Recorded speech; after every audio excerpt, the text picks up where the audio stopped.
Welcome to today's lecture where we are talking about application of the differentiation.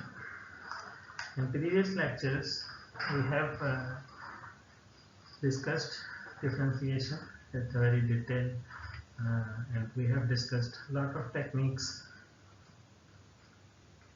separately dealing with different type of functions. For example, how we can differentiate a function when it involves logarithmic, when it involves trigonometric, when it involves exponential functions, or how we can, let's say, differentiate or find derivative of the polynomial functions, the simple functions, how we can find derivative when two functions are, let's say, the two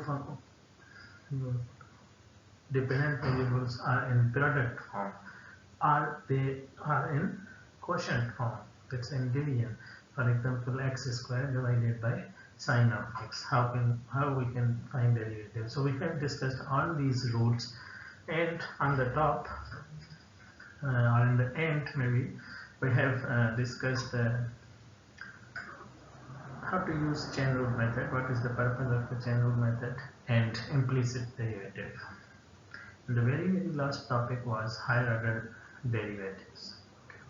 So now we have to see and we have to talk about applications of the derivative or differentiation. The first foremost application of the derivative is linear approximation of the function. Remember, derivative is basically slope of the tangent at a particular point, and slope is basically a straight line. And if you just realize that slope approximates the part of the function around that point, right? For example, if we have in this coordinate axis, this is x, this is y, and if we have a function f of x which is equal to y, which is equal to y, and for example if we want to find derivative at this point, then basically it is tangent, slope of the tangent at this point. So y prime is slope of tangent at x is equal to x naught, and if I make it particular that I have to find derivative y prime at this point. So this is, let's say, point x naught, and now this is the tangent. If you get this part of the function out of this complete domain and zoom it quite a lot, then if I bring it here after zooming in, so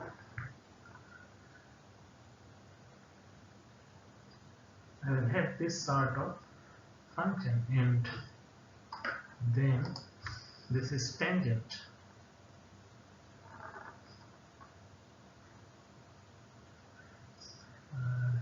Please excuse me for my drawing skills, but if you zoom it more and more and more, you will realize that basically tangent is approximating that part of the function, small part of the function around point x naught. So this thing is called, this situation of phenomena is referred to as linear approximation of the function. And this is very, trivial type of application of the differentiation, and this is being used in so many areas because it is really difficult to deal nonlinear objects or nonlinear functions.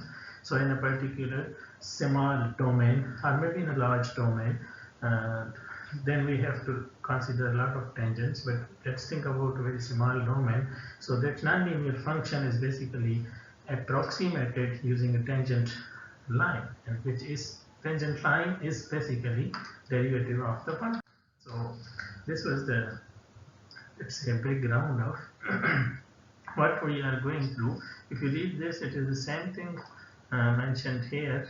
So we have seen that a curve lies very close to its tangent line. Basically it touches, right? Tangent line touches one line near the point of tangency. So point of tangency means where we are considering tangent, right? So this is point where we are considering.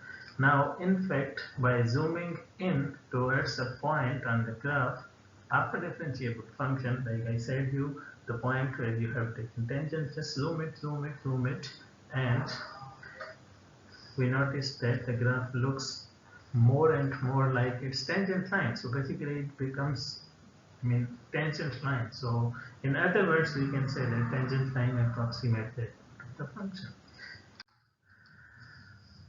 This is an example which I tried to plot. Now if you zoom in this part, basically they look same. And if you zoom at this part, they will look more similar, right? And even theoretically, they are same on a very small, let's say, interval. So this is linear different approximation of function. It is called linearization, and the motivation of linearization is we do not have so many processes or methods for nonlinear objects, nonlinear functions.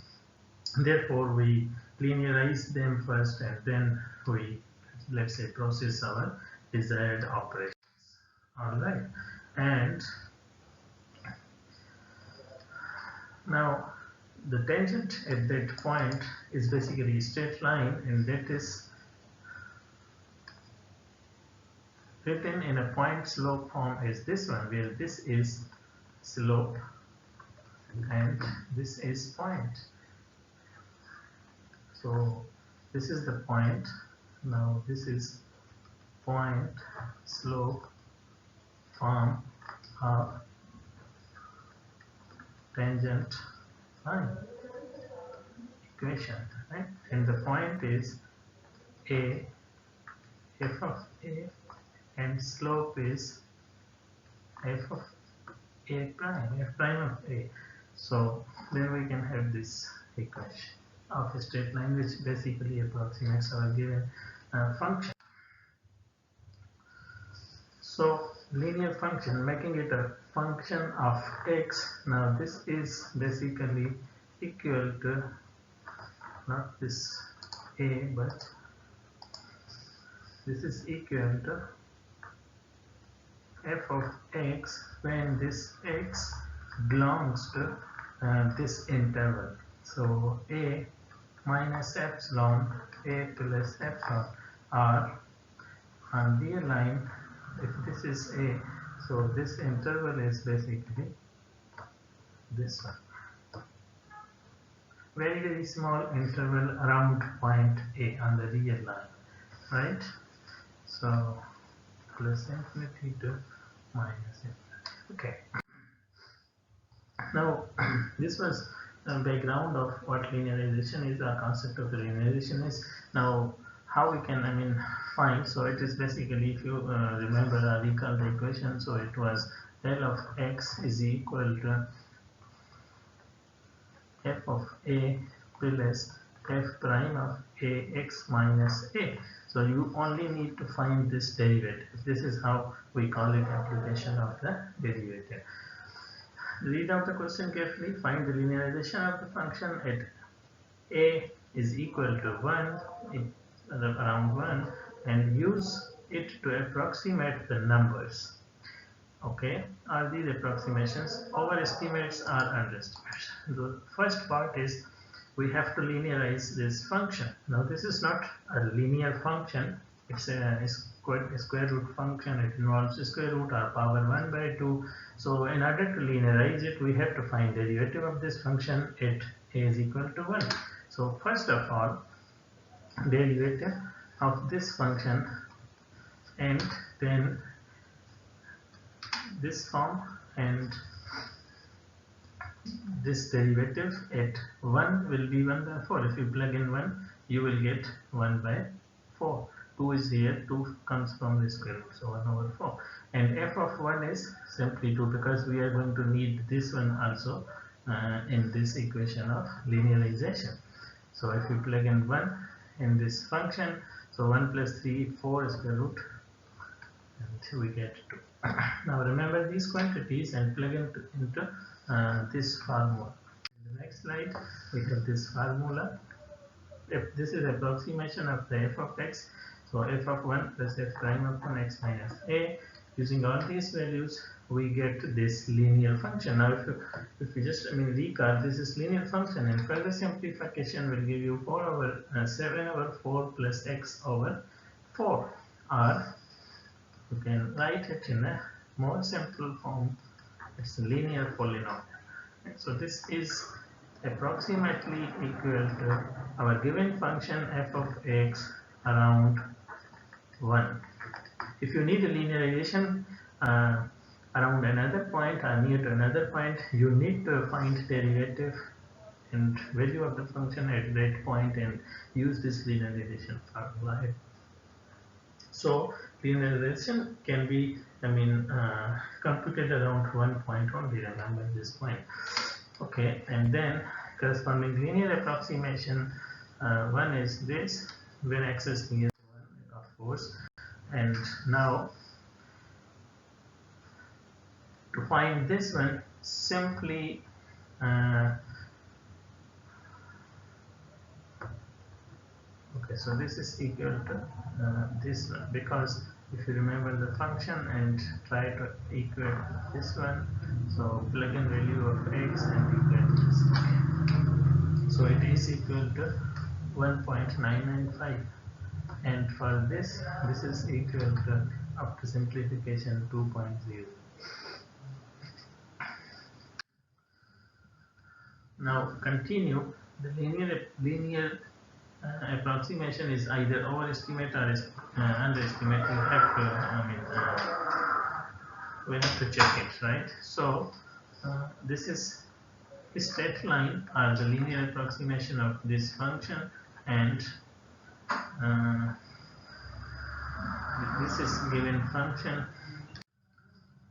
We see indeed the tangent line approximation is a good approximation to given function around, but we are going to believe, because theoretically it is, and you can imagine in a simple way.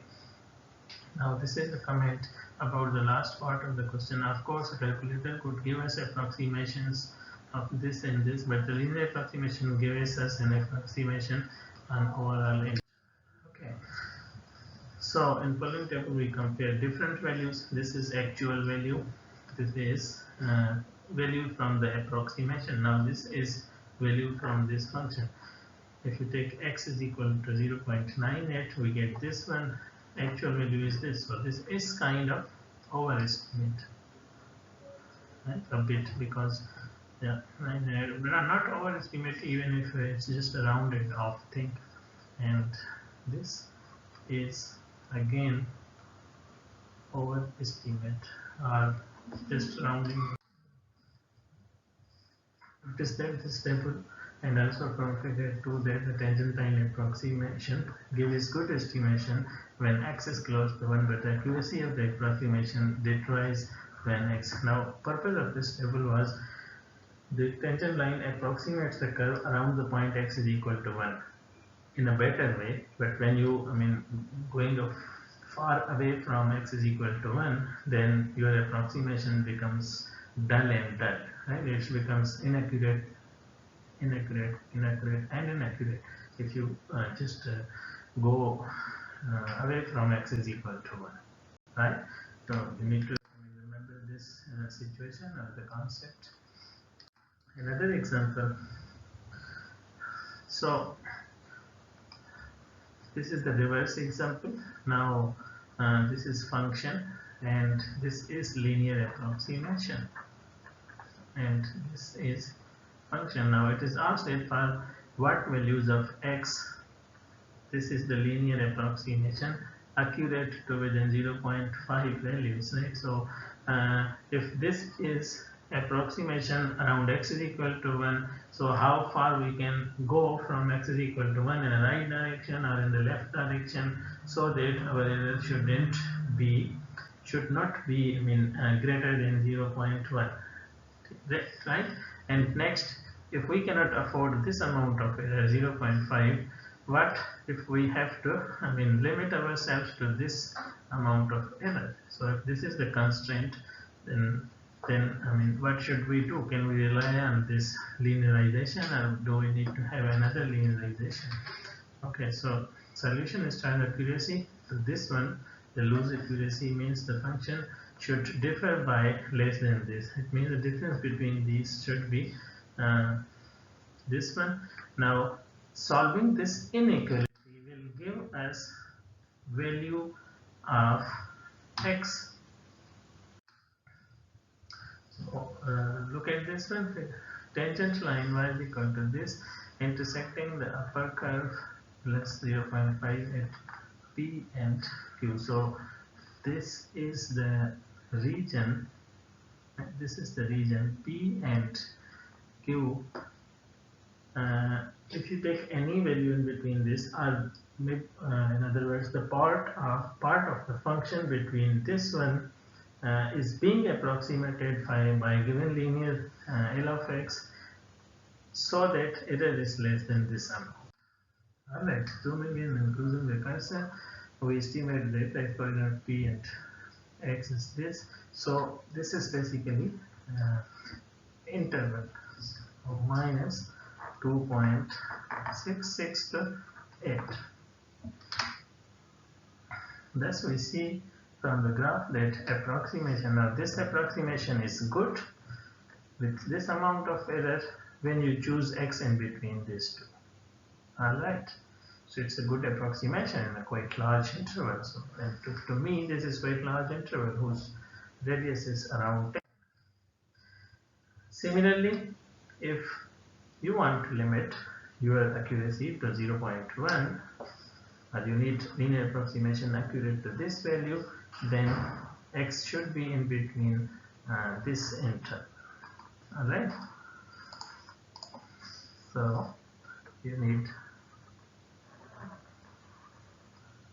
this interval, and if you try to write down this interval, it is simple to write like minus 1.1 and 3.9.